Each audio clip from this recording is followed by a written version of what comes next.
আজকে দিনটা শুরু দিয়ে বলি। আজকে সকাল 9:30টার সময় অস্ট্রেলিয়ান একজন ভেরি সিনিয়র পিচ কিউরেটর, ওর নাম হচ্ছে টাবি। হ্যাঁ, তো তিনি আজকে আমাদের বাংলাদেশের সেরা গ্রাউন্ডসম্যান এবং কিউরেটরদের নিয়ে একটা প্রথম কোর্স শুরু করেছে, ওয়ার্কশপ ফর 3 days। তো এটা ছিল প্রথমে, তারপরে বিভিন্ন কাজের পরে আমাদের বোর্ড মিটিং শুরু হয়েছিল আজকে 3টার দিকে, এবং এই 3টা থেকে এই পর্যন্ত আমরা করে সরাসরি এখানে আসলাম। আপনাদেরকে আমরা বসিয়ে রেখেছি, এই জন্য সরি। আমরা আমাদের যে সবসময় বলি যে আমাদের যে চার্টার যেটা, সেটা হচ্ছে যে ট্রিপল সেঞ্চুরি, এবং ট্রিপল সেঞ্চুরির যে 3টা কাজ আমরা করছি, একটা 100% পারফরমেন্স, 100% ট্রাস্ট অ্যান্ড 100% রিচ, এবং 100% এর নিচে 4টা প্রোগ্রাম আছে। এর মধ্যে সব থেকে গুরুত্বপূর্ণ প্রোগ্রাম, যেটা 4 নম্বর প্রোগ্রাম, সেটা হচ্ছে যে আমাদের বাংলাদেশ ক্রিকেট বোর্ডকে কিভাবে আমরা ওয়ার্ল্ড ক্লাস অর্গানাইজেশন হিসেবে অর্গানাইজেশন তৈরি করবো। তো এই জায়গাটায় আজকে আমরা প্রথম আমাদের একটা অর্গানোগ্রাম সেট করলাম, যে অর্গানোগ্রামটায় কারেন্ট যেই রোলগুলো আছে, সাথে সাথে নতুন কিছু রোল প্লাস সেটার সেটার কার্যক্রম কিভাবে হবে, রিপোর্টিং কিভাবে হবে, কিভাবে এই চেঞ্জগুলো আসবে, কিভাবে স্ট্রাকচারগুলো আমরা রেডি করব, আমরা কিভাবে এই টোটাল ম্যানেজমেন্টটা আমরা রান করবো, সেটা নিয়ে সর্বসম্মতিক্রমে আমরা রাজি হয়েছি, এবং সেটা নেক্সট স্টেপের জন্য আমরা এগিয়ে চলেছি। সেটা হচ্ছে যে আমাদের বাংলাদেশ ক্রিকেট বোর্ডের রিস্ট্রাকচার, এবং আমরা ওভারঅল আমাদের যে অর্গানোগ্রাম আছে সেটা নিয়ে আমরা একটা এফেক্টিভ এবং স্ট্রং গভর্নেন্স যেখানে থাকে সেটা নিয়ে আমরা কাজ করছি। সেটা আমাদের ওই ট্রিপল সেঞ্চুরির প্রোগ্রামের একটা অংশ। আমাদের সেকেন্ড ডিসকাশন হয়েছে যে আমরা একটা player award night, BCB award night করব। অ্যান্ড এটা আমাদের প্রেসিডেন্ট সাহেবের আইডিয়া, বহু বছর আগে হয়েছিল, এটা বন্ধ হয়ে গেছে। নট প্লেয়ার, ইভেন আপনাদেরও গ্রাউন্ডসম্যান, এভরিবডি, আপনি উনি। তো এটাই আমাদের ওই প্রোগ্রামেরই একটা অংশ, হাই পারফরমেন্স ফর অল এই প্রোগ্রামটার নাম। তার নিচে হচ্ছে প্লেয়ারদের মনোবল বৃদ্ধি করা বা তাদের কনফিডেন্স বিল্ড আপ করার জন্য আমরা, এবং যারা ক্রিকেট সংশ্লিষ্ট যারা আছেন সকলের মনোবল বৃদ্ধি করার জন্য আমরা একটা প্লেয়ার্স ক্রিকেট অ্যাওয়ার্ড নাইট করব, এবং সেটা আমরা কন্টিনিউ করব 1 বছরের জন্য না। প্রথমে আমরা একেবারে অ্যাটলিস্ট একটা কনট্রাক্ট আসবো বা একটা টেমপ্লেট আসবো, কিভাবে আমরা এই পুরস্কারগুলো দিব, সেটা আমরা একটা 4 বছর বা 5 বছর একটা প্ল্যান করছি।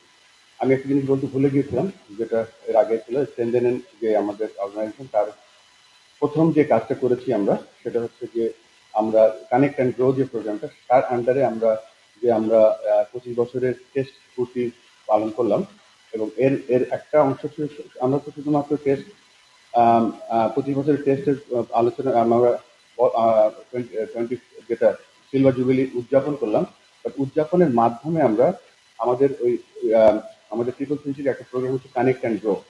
তো ওটার নামমাত্র দিয়ে আমরা সমস্ত বাংলাদেশের যে 7টা বিভাগ আছে, 7টা বিভাগে কিন্তু আমরা সেখানে এই যে আমাদের যে ডিসেন্ট্রালাইজেশনের যে লঞ্চ প্যাড, এটা সফট লঞ্চ প্যাড নিয়ে গিয়েছি, এবং সেখানে আমরা যে কাজটা করেছি যে আমরা ভিজিবিলিটি টেস্ট করেছি, যে সেখানকার বিভাগীয় কমিশনার, ডিস্ট্রিক্ট কমিশনার, তারপরে যারা সরকারি কর্মকর্তা আছে, জেলা ক্রীড়া সংস্থা, তাদের সাথে আমরা ইনিশিয়াল বৈঠক করেছি যে কিভাবে আমরা এই ডিসেন্ট্রালাইজেশনটা করতে পারি।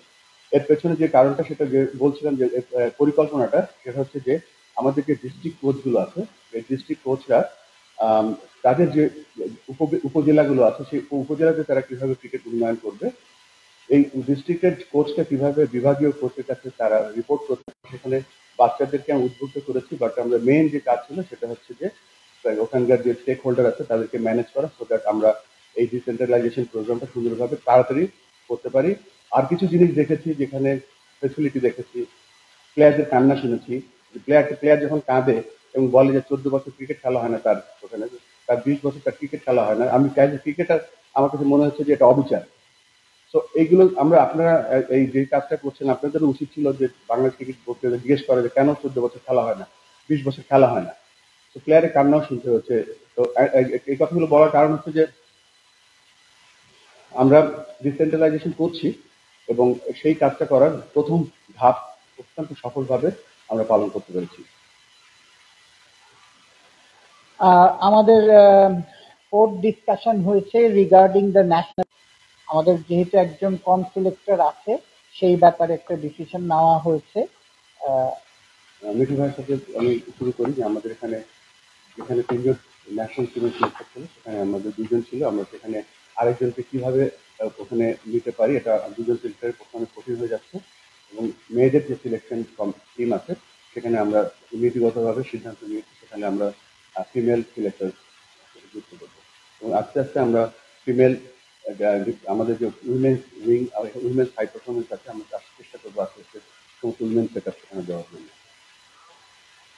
আরেকটা ডিসিশন নেওয়া হয়েছে যে আমরা বাংলাদেশ ক্রিকেট বোর্ড একটা অ্যাথলেট ম্যানেজমেন্ট সিস্টেম ব্র্যাক আইটির সাথে পার্টনারশিপে ডেভেলপ করে এটাকে এক্সিকিউট করা হচ্ছে।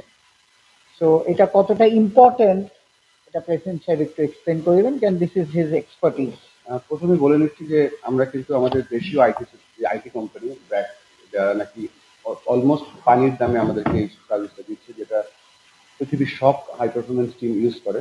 এটা অ্যাথলেট ম্যানেজমেন্ট সিস্টেম। বেসিক্যালি একটা অ্যাথলেট 24 ঘন্টা কি করছে সেটাকে মনিটর করতে পারে, তার হার্ট রেট, তার এন্ডোরেন্স, তার এনার্জি, তার এলিজিবিলিটি, সবকিছু সেটা মনিটর করতে পারে এবং সেটা একটা ডেটা সেন্টারে সেটা জমা হয়। তো ব্র্যাক আইটিকে আমরা ধন্যবাদ দিচ্ছি যে আমরা পরীক্ষামূলকভাবে 5 বছরের চুক্তিতে আমরা শুরু করছি। But at the same time আমাদের অন্য যে বড় বড় প্রোগ্রামগুলো আছে, আমরা এআই টেকনোলজির মাধ্যমে আমরা ব্র্যাক আইটিকে কিভাবে আরো সম্পৃক্ত করতে পারি এবং আমাদের এই যে সিস্টেমগুলো আমরা কিভাবে আরো আপগ্রেড করতে পারি, আমরা ব্র্যাক আইটির সাথে কথা বলবো। বাট এই মুহূর্তে আমাদের অল প্লেয়ার্স, মানে আমি ন্যাশনাল টিম, এইচপি টিম, আমাদের আন্ডার-19 টিম, সব জায়গায় আমরা এই অ্যাথলেট ম্যানেজমেন্ট সিস্টেমটা চালু করবো এবং এডুকেট করবো আমাদের প্লেয়ারদের। সিল্কোর সিল্ক অ্যান্ড শাইন, যাতে আছে আর্গান অয়েল ও ওট প্রোটিনের গুডনেস, যা আপনার চুলকে রাখে হেলদি অ্যান্ড শাইনিং।